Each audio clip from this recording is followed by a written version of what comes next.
Morning, everyone. Dr. Jean Fourie here. I'm going to start this session this morning and talk about maths and the problems that children have with maths and how we can support them as remedial educators.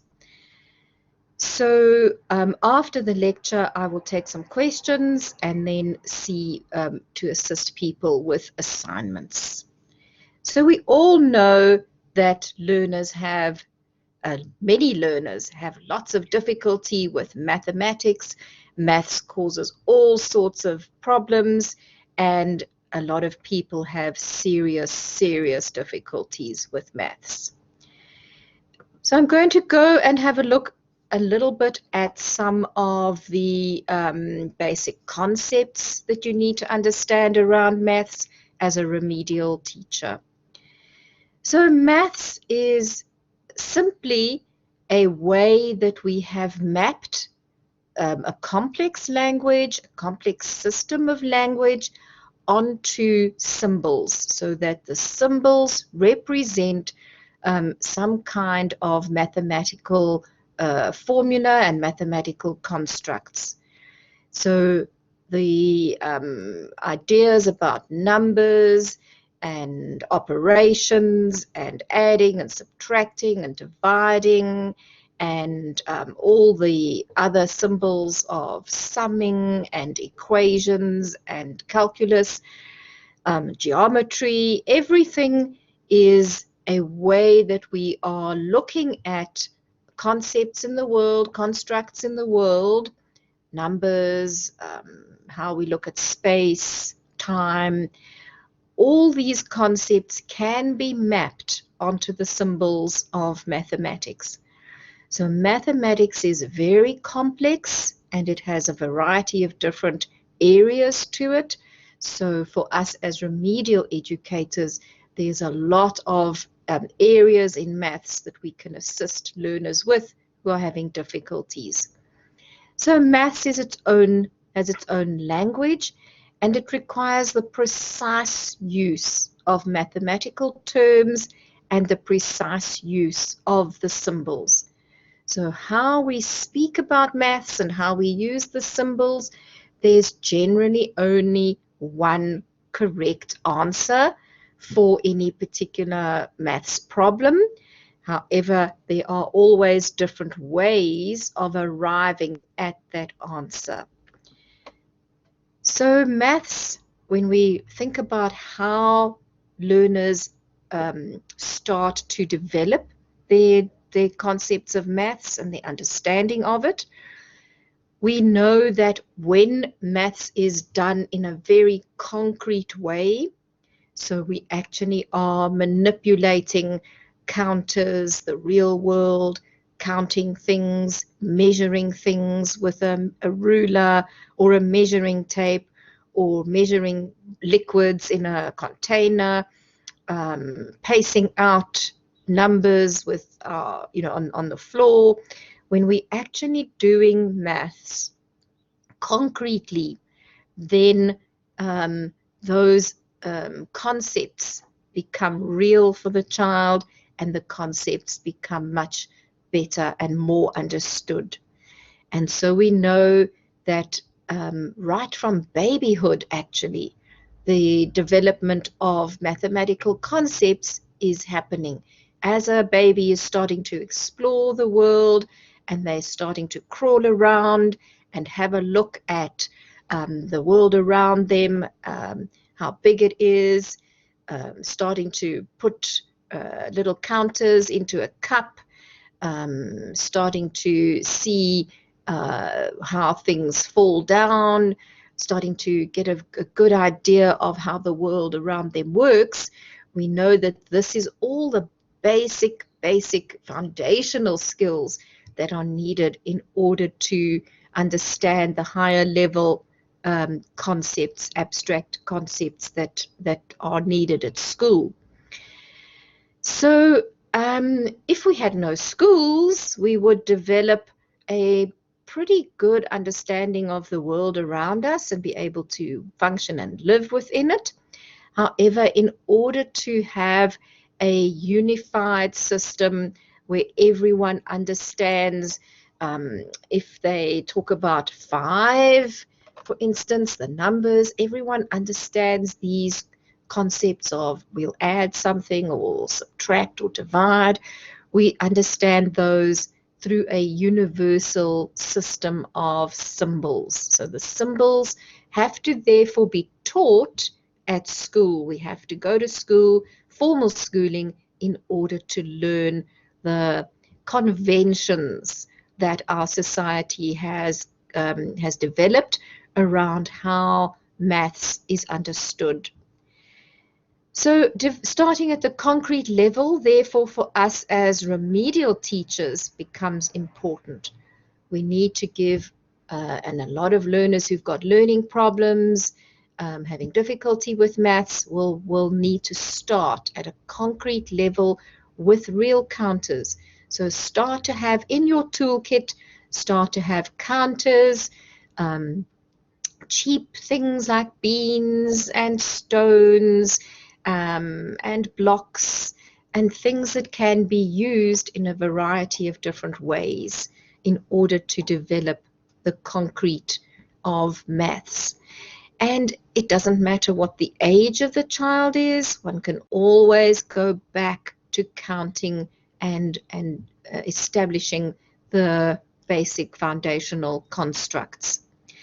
So once a learner understands the mathematical constructs at that concrete level, they then move to a semi-concrete level. And this is when we start to represent the world of counters. Let's talk about beans or stones. They start to represent those in a semi-concrete way on the page as some kind of little symbol. So the learner will be drawing little drawings. They will start off with drawing little drawings. Let's say you give them a maths exercise and they have to add how many apples and how many oranges there are all together. They will start drawing little apples, 3 little apples, and then the oranges, and count them all up, or whichever things that you're talking about.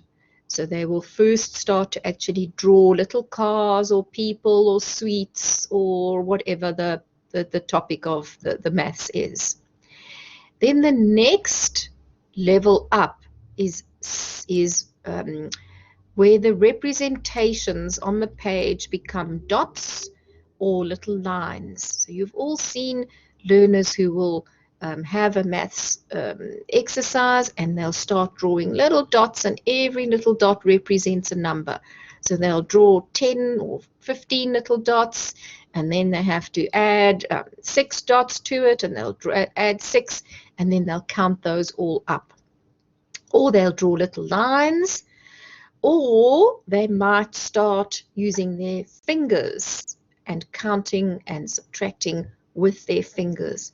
And we understand now from the way that we have been studying how learners learn maths, that this is a stage that needs to be gone through. And actually it's a very good practice to let learners use their fingers to do their calculations when they are busy doing this. And then we move from that semi-concrete or concrete stage, we then move to using a very high abstract level. And this is when you actually can use the symbols, a 2 or a 5 or a 3 or a divide sign or an equals and so on. So the symbols we need to understand are at the most abstract level of mathematical ability to do.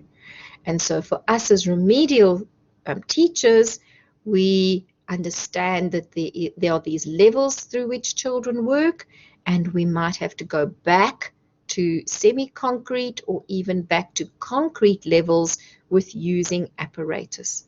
So you need to have an abacus, you need to have lots of little counters, things that will show place value, apparatus that children can work with in order to learn the mathematical constructs that are needed. So I want to give you the phases of maths that children go through when they are developing mathematical knowledge. And the first one is that as young children, the constructs are being developed, they become intuitive, and this is all dependent on the nature and the experiences that they have with the real world around them. But they are not clear, and they're not put into a format of numbers and a format of constructs that are universal on paper that the rest of humanity understands. So the next phase is that they will see that there are similar aspects to this concept. And so, for instance, the concept of number, developing the concept of what is a 1, what is a 2, will develop as the learner is experiencing lots and lots and lots of examples of working through these things. So counting with babies, counting with learners is really important when they are, this all happens before they get to school. And the concept of 0, the concept of 0, there's nothing here, and that is a thing that we can represent on the page, and that we have to have an understanding of the concept of a 0, a place value, something that does not have anything. The middle of your number line is a 0. There are positive numbers and negative numbers. These are all concepts that are really hard for learners to understand. So as we explore these concepts and as we teach them in preschool and going through the foundation phase, the learner gets to understand these concepts much more systematically, and they develop a much clearer picture of what they mean.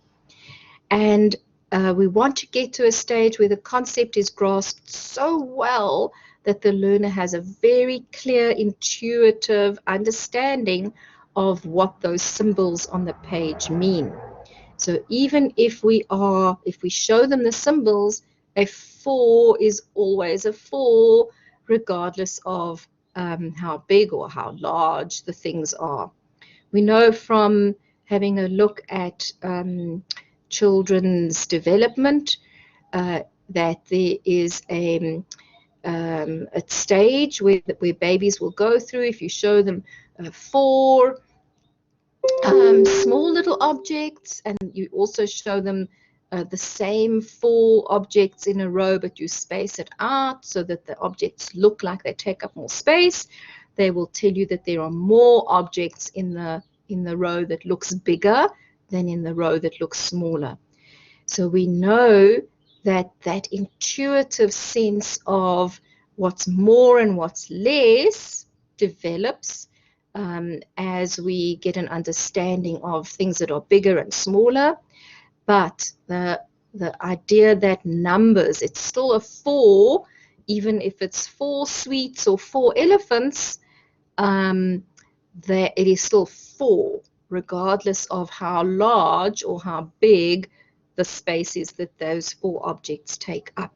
So that is a stage that needs to be clearly developed, that the numbers have very, very clear and stable representations in the mind.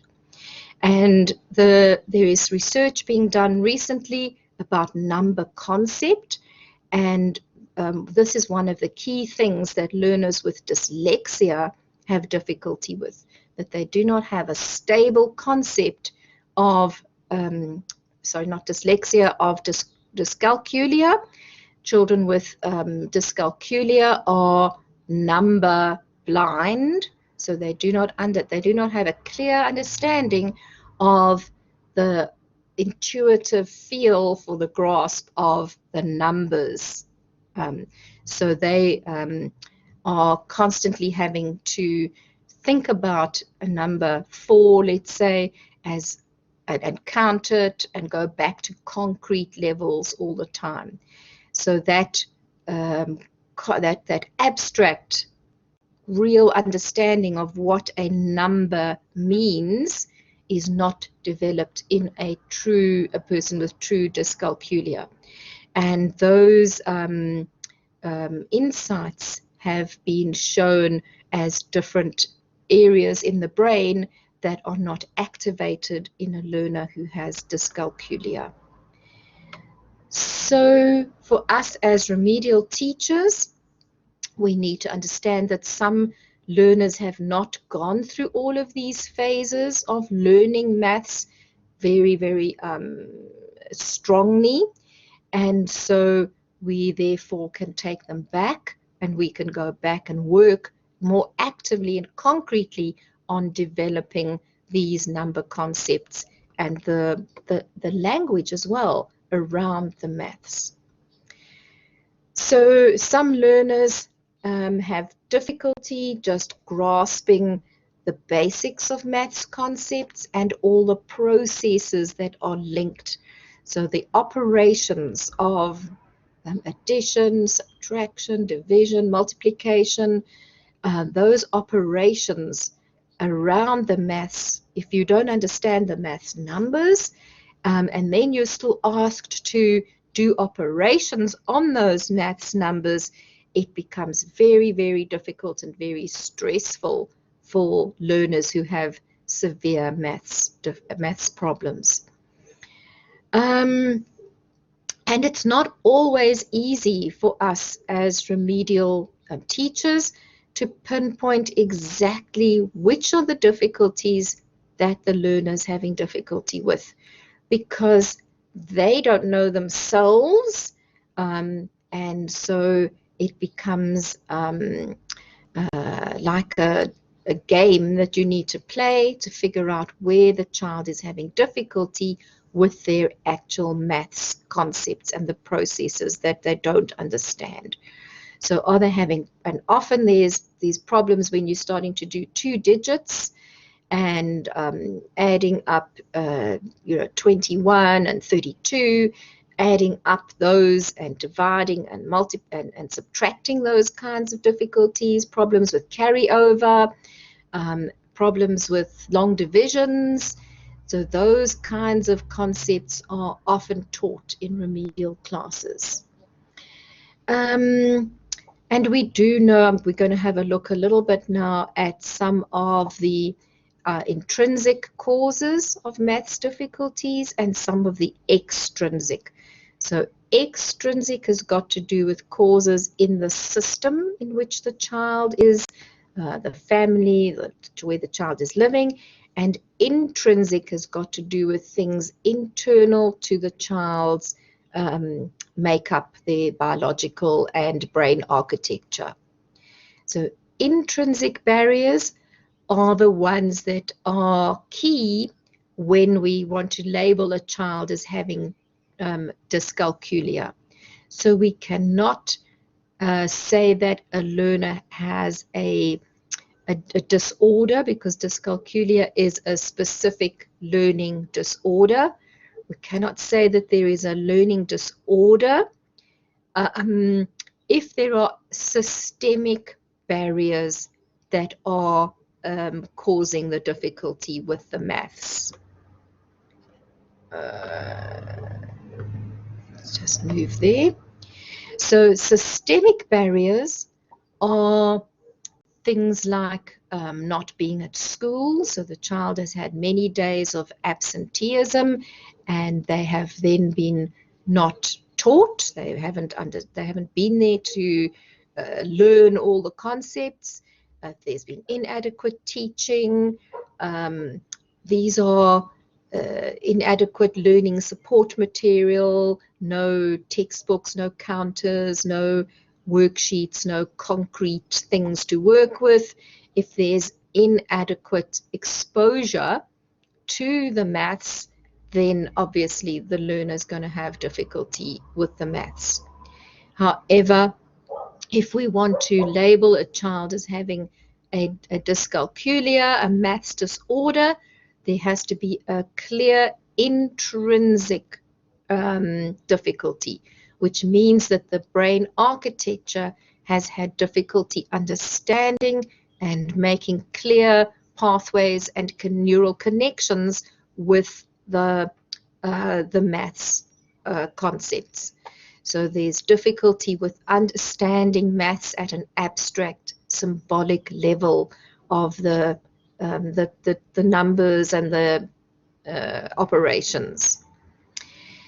We also know that if a child has reading problems like dyslexia, then those reading problems also will influence maths. So it's very seldom that a child will have a maths problem on its own without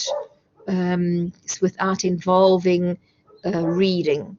So reading, if there's a reading problem, there's often a maths problem, and if the child is able to read but unable to do the symbolic thinking of maths, then we know it's a true dyscalculia.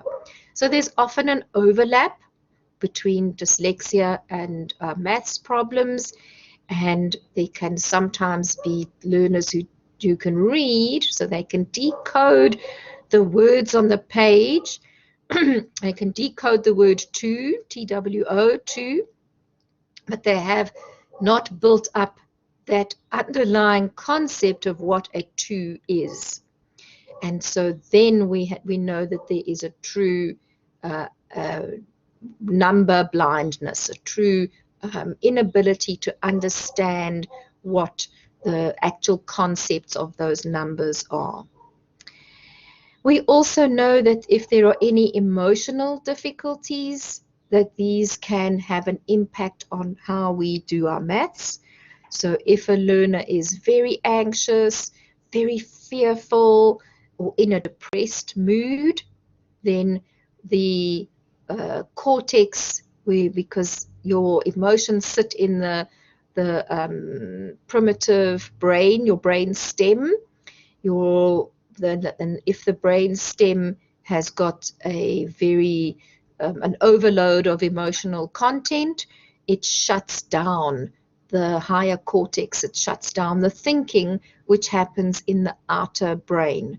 So the outer brain, the cortex, is dependent on its functioning, on the whole brain working well together.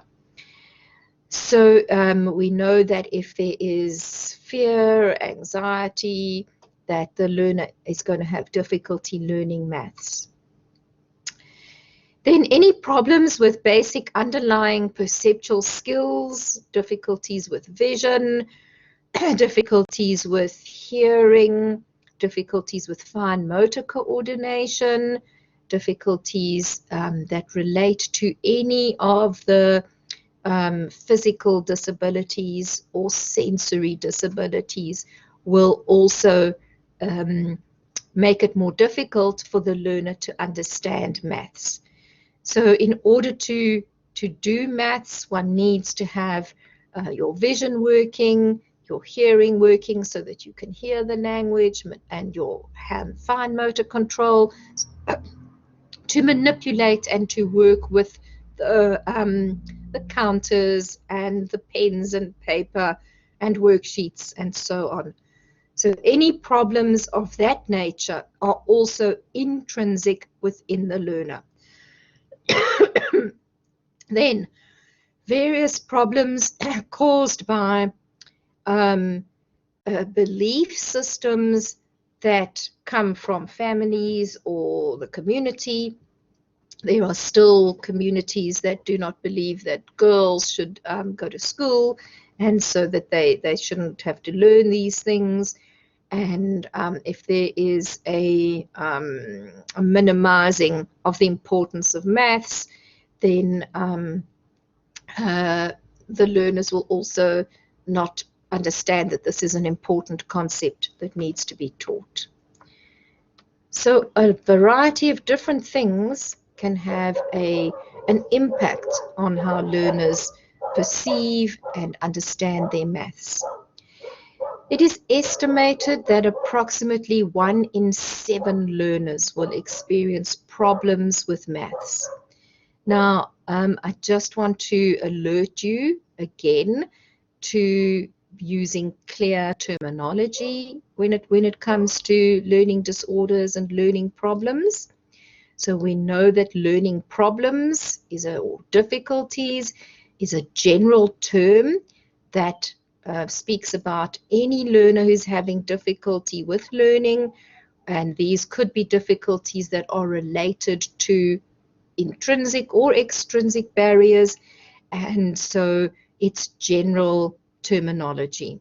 And some of these problems can be temporary, they can be fixed, and others will be more complex and take a longer time.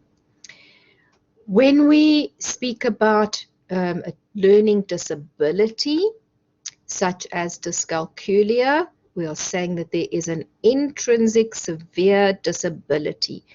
And for these, there are less learners who have those. So if we look at that, we're talking at about 2 to 3% of learners will have a true dyscalculia. So not all learners who have learning problems have a learning disability. So remember, the disability is something that relates specifically to disorders in the brain architecture. So a true number blindness and inability to really grasp, to see, to know, to feel, to be intuitively in touch with the concept of numbers. And most learning disabilities, particularly if it is true dyscalculia, these will be seen very early on in the schooling, in the child's school. So right from the very first time that they get to nursery school or to preschool, these difficulties will be prevalent and will be seen, because they will just not carry over from day to day what was taught the previous day. And particularly with numbers, the teachers will have to repeat and repeat and repeat and reteach number concepts many times when there is a true learning disability. But often maths difficulties are only picked up when the child is in grade 4 or grade 5 or grade 6 or so on. And that is when you start to see these behaviors of avoidance and serious anxiety. And the learner is failing all their tests and not able to do the actual maths examples and exercises. And so they avoid these tasks. These are tasks that cause anxiety and that cause them to cause the cortex to shut down, because we now have an emotional underlay to the problem. And as soon as there's an underlying emotional anxiety that comes up, it makes the problem worse. So the cortex shuts down even more, and there's no attention and focus given to actually doing the maths. So it becomes an avoidance behavior.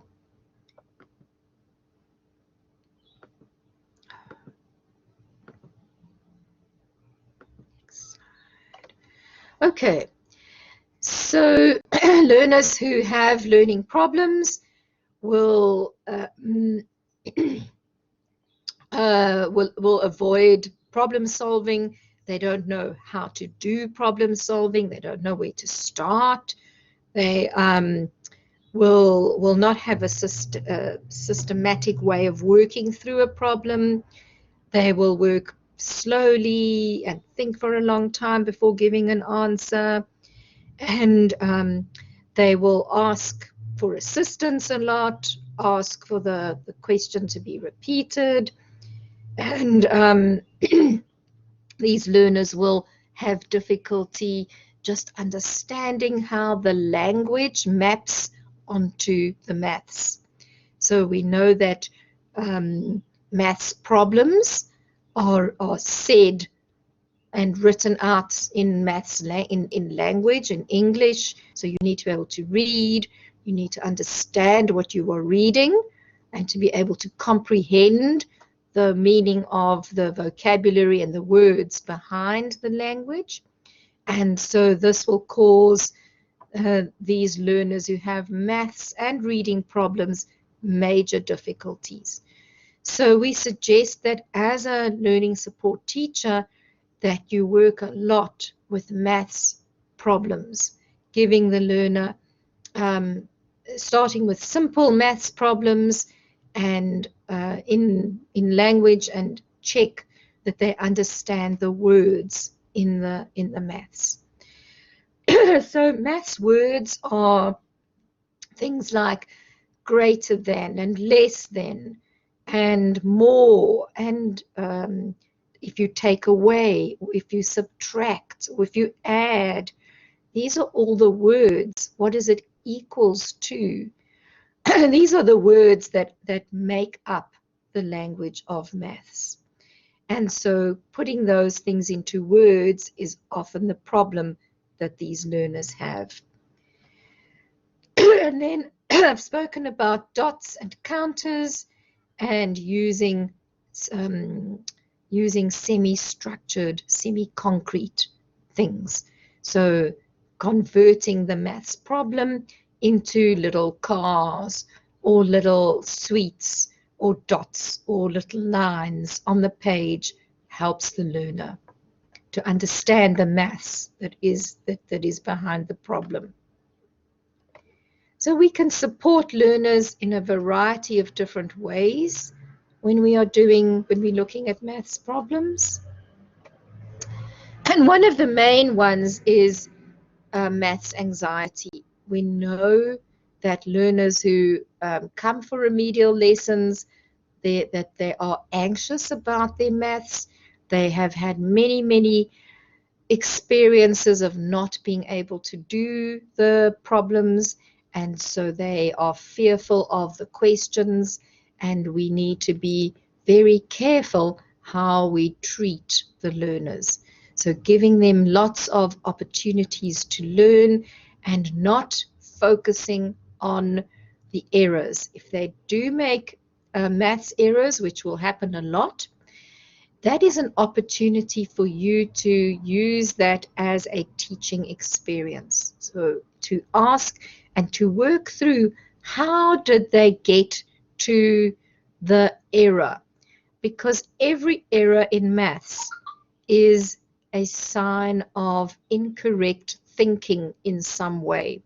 So when the maths is not done correctly, it means that something is happening. They're not carrying over correctly, or instead of adding, they're subtracting, or subtracting instead of adding. They're doing some operation, something in the maths calculation where they are making an error. So as maths, as support people, one of our tasks is to work out with the learner, how did they get to those incorrect answers? How did they get there? Because that is a really good teachable moment. It's a time when you can go and have a look to see what remediation, and this is true remediation, is figuring out how the child got to an incorrect answer, so that you can then help them to do it correctly. And often we'll find that the methods that are being taught are difficult for these learners, and so we know that there's always a variety of different methods and ways to do maths. work out with the learner which method works for them and which method will be more useful for them to use. So we choose experiences that will allow them to experience success, and please do not give negative comments, and don't use red pens with crosses all over them. This is a true thing that causes difficulty for learners. When they've done a test or an exercise, and they open it up and there's red pens and crosses and angry writing from teachers all over their work, and that causes severe difficulties for learners. So give positive comments and use different colored pens when you are marking. And a really good exercise for remedial teachers is to let learners mark their own work. So to sit with them with a chalkboard, and to let them actually go through and speak, do the maths and speak it at the same time. So we know that when we are when our hands are busy and working, and we are thinking and saying out loud how we are doing these exercises, that assists with the learning process, and that gives you, as the remedial teacher, that gives you an insight into how the child is thinking, and it gives you an insight into what language, maths language, they do have. So one can go back to concrete apparatus so that one can see the things, have lots of counters so you can visualize the concepts and hold them and touch them and feel them.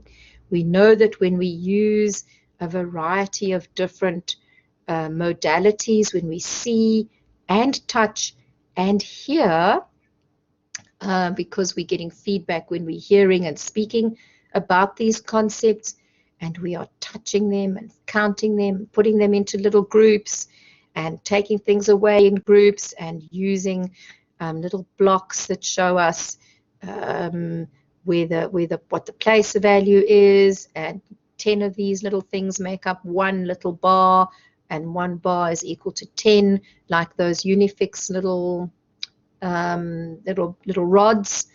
Then we're using the concrete things and the language, seeing, hearing, and touching and speaking it. All those things, if we use as many modalities as possible, that assists with the understanding of the maths.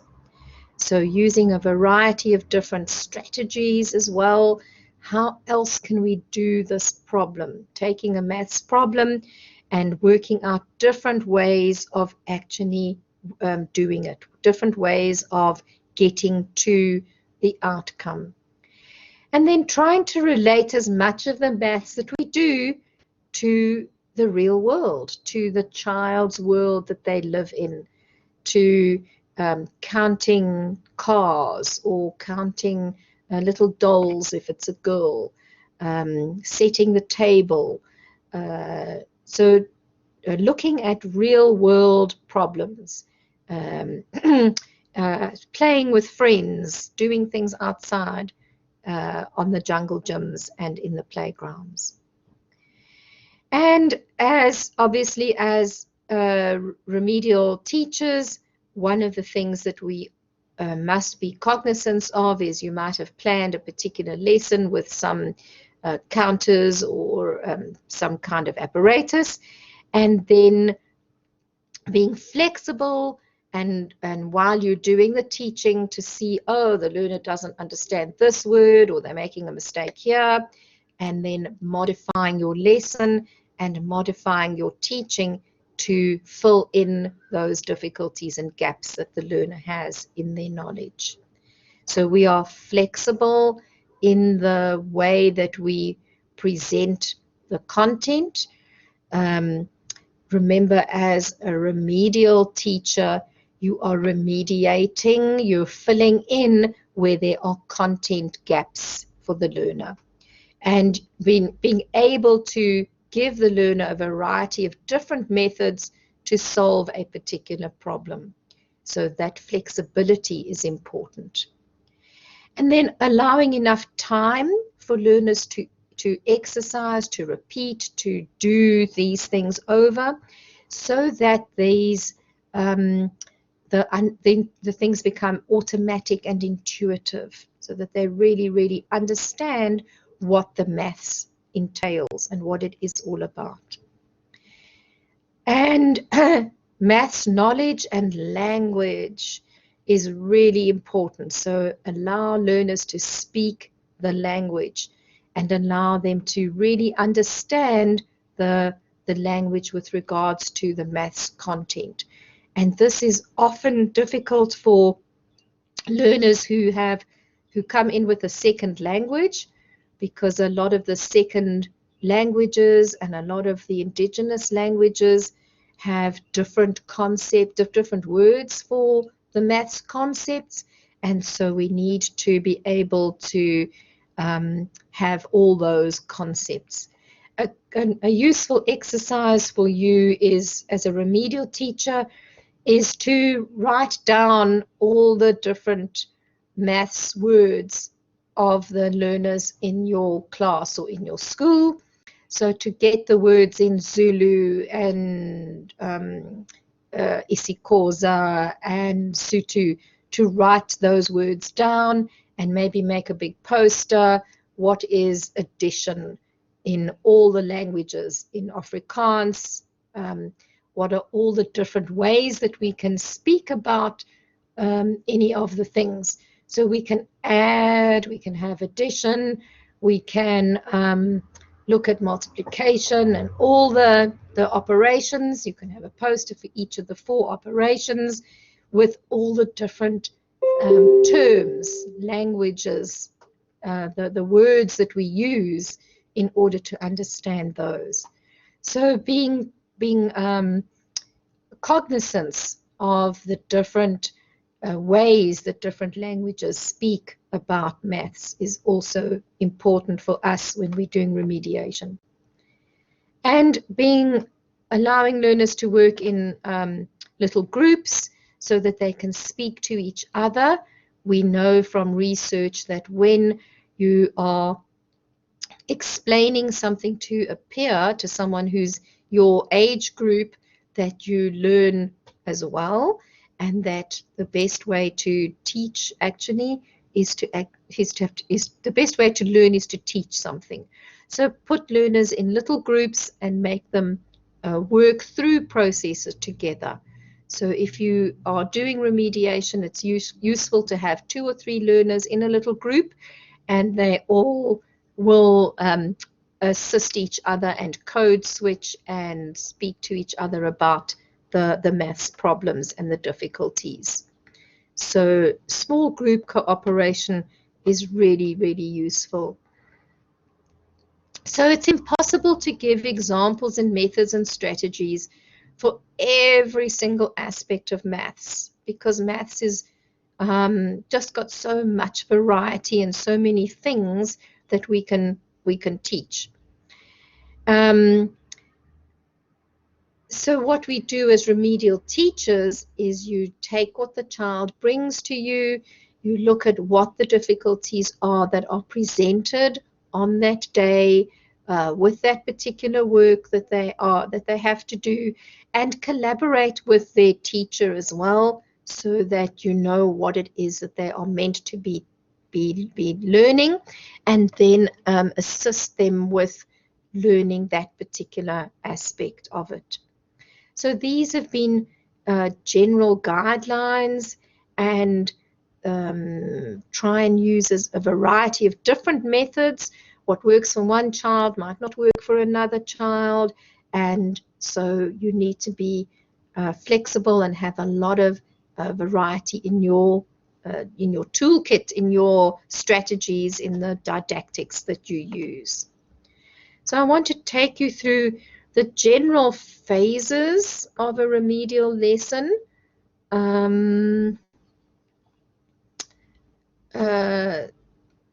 maths and some structure of the lesson.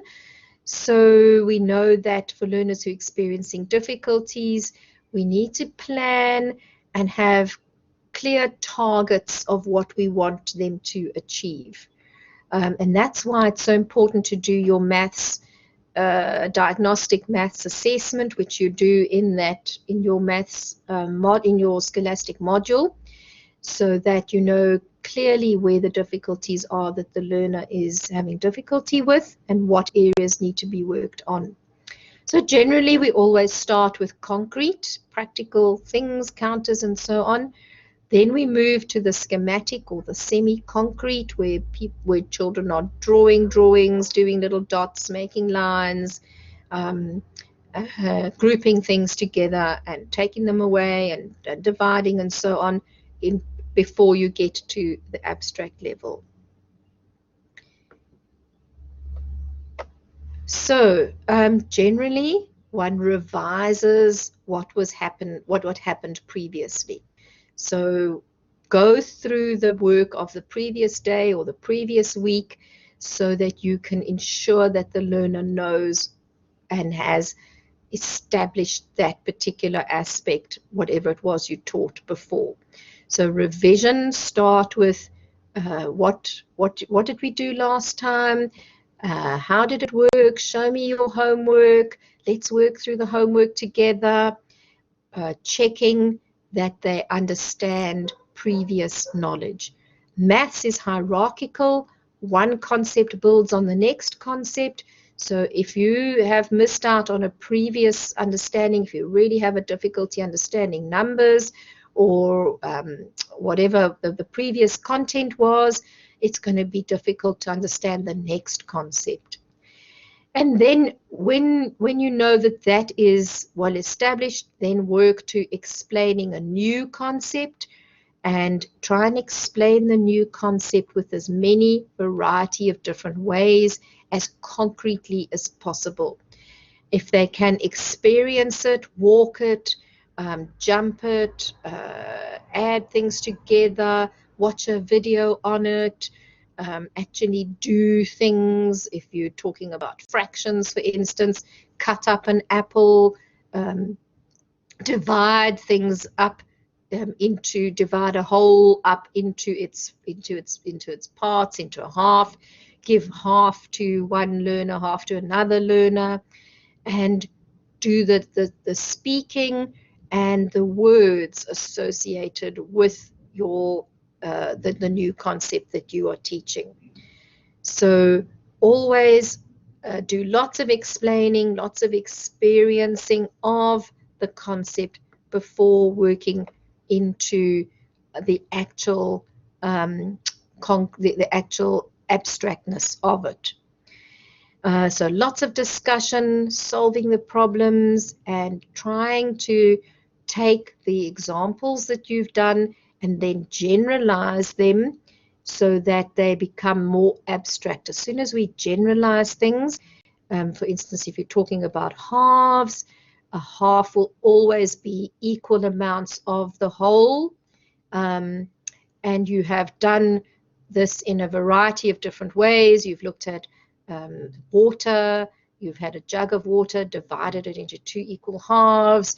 You've taken sand and divided it into 2 equal halves, and you've taken food and divided it into 2 equal halves, and a piece of material, divided it into 2 equal halves. So you've done a lot of concrete in a variety of different ways, and now you generalize and abstract. A whole is always, if you talk about half, it's always equal parts of a whole. So that generalization can only happen after all the concrete real world examples have been discussed. And then one does so the implementation stage is where you're starting to work through the actual symbols. 1/2 is a half, and So then you're working towards that abstract level. So in conclusion then, maths has got a lot of patterns and relationships with all the different concepts, and it's a difficult thing for learners to master. It needs to be clearly taught. It needs to be systematically taught with lots and lots of concrete apparatus, concrete examples for the learner to successfully understand it. And there are developmental levels that learners go through when they are learning maths. So when you're doing your remediation, if you can keep those levels, developmental levels of maths learning in mind as you progress with your learner. And understand that the anxiety, the confusion, slow work rates, lots of maths errors, avoidance of maths tasks, there is a lot of emotion that goes into maths. And there's a lot of research on maths anxiety. It's one of those concepts that for some reason is just a very emotional thing for people. And so if you Google maths anxiety, you will find a lot of articles, research articles. A lot of people have done studies on maths anxiety, what causes it and how to overcome it, just because it's such a common thing with learners doing maths. And it's common amongst people whether they have maths dyscalculia, real maths disorders, or just general people who would be able to do maths but are just have just missed out on some of the maths or haven't focused enough on exercises and doing enough maths remediation and work with maths.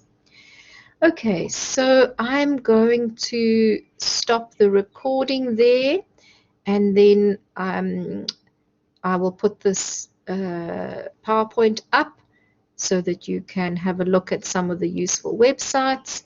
And there's lots and lots and lots and lots of material on the internet available about maths and maths problems and how teachers can support learners who are having difficulties with maths.